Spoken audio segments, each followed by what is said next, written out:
It's me, the Mikal Gal, and it's Thursday, and I'm ready to give you a message from my heart. This week, I want you to pick a side. What do I mean? Imagine there's a line here. You have two sides to choose from. Are you going to choose from the side of faith or the side of fear?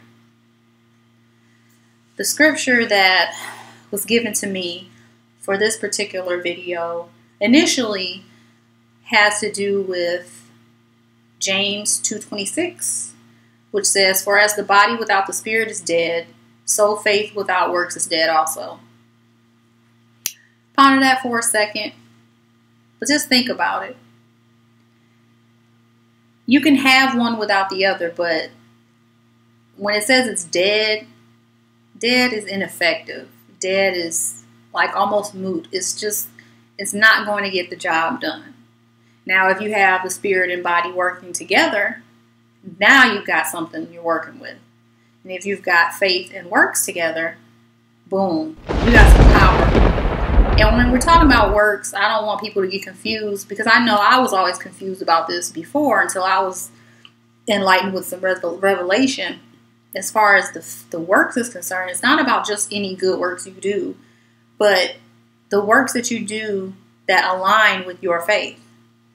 So please don't be the person who says they have all this faith in X, Y, and Z, be it God or God's plan for your life, but then you turn around and you do nothing to affirm that faith. You worry, you complain, you do things in opposition to what you're believing for. Don't be that person. So like I said, we have two sides. Faith, fear. Faith with works, faith without works. Talk and action, talk no action. Promises kept, promises broken. Commitment, inconsistency.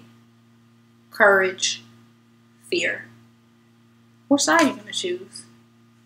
I mean, of course, naturally, we're all going to say, "Oh, I choose the side with the faith and not the fear." But is that what your life reflects?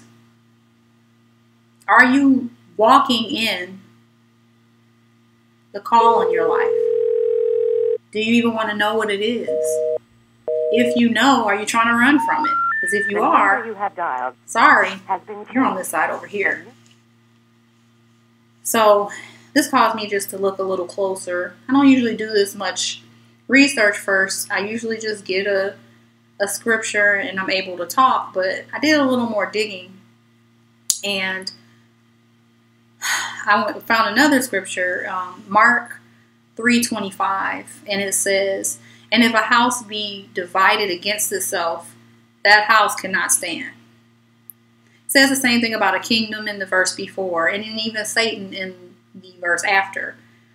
Think of yourself as that house. If you are saying one thing and doing another, if you're walking the walk, not talking the talk, or talking the talk and not walking the walk, whatever the case may be, you're divided against yourself. You're what the Bible calls a double-minded man. And you cannot stand. That will not work, and that will not produce any results. Not the ones that you want, at least. You have to think about it. I mean, I even looked up integrity. And then I wanted to compare, because integrity is the state of wholeness and unification, and the antidote to that is division. You don't want to be divided against whatever groups you claim to be for, causes, beliefs, your own life. Come on, you have to be on your side. And then, if you're on your own side, and you come to realize that God is also on your side, and God is on the winning side, it makes the whole choice between sides a lot easier. You know, why would you choose fear when you can be courageous because you know you're on the winning side? Seems like a no-brainer, right? But some people still are struggling. And I'm not judging you. Trust me, I've been in your shoes. I know exactly how you feel and what you're going through. But I've had a breakthrough, and I just really want to help you break through that brick wall or whatever that's been stopping you. It just is not worth it. Once you make that decision, because it's all about a decision. You've been deciding to be indecisive all this time. You've decided, well, I've always been this way, or I've been this way for X amount of years. And, you know, how am I just going to up and change everything I'm doing and who I've been? Then I'm not being myself, and people won't like that. They want to say, who cares? That's all I have to say to that. Who cares? When you start to really walk this thing out, your life and your purpose, there are going to be people who just disappear. You will hear anybody talk, anybody that's successful, you will hear them talk about those moments when people just left their lives. They didn't kick them out. They didn't do anything to force them out, but change. And when people are not on the same page as you, it's hard for them to stay on board with you. Like the scripture said, a house divided against itself cannot stand. So if you've got this agreement between you and somebody else that says, oh, we're going to be friends because we like to go out and party, and you stop partying, common bond is gone. And there you have a division. So either you're going to want to stop hanging out with party girl or boy, or party girl or boy is going to want to stop hanging with you because they think you're boring and you want to stay in, or you want to go do other stuff. It happens all the time. And there's nothing wrong with change. Change is life. Everything positive in this world evolves. It grows. It changes. We do. I mean, we start out as little shrimp-looking embryos and we grow into adults. We look nothing like we did when we were conceived, or when we were babies, or when we were little kids.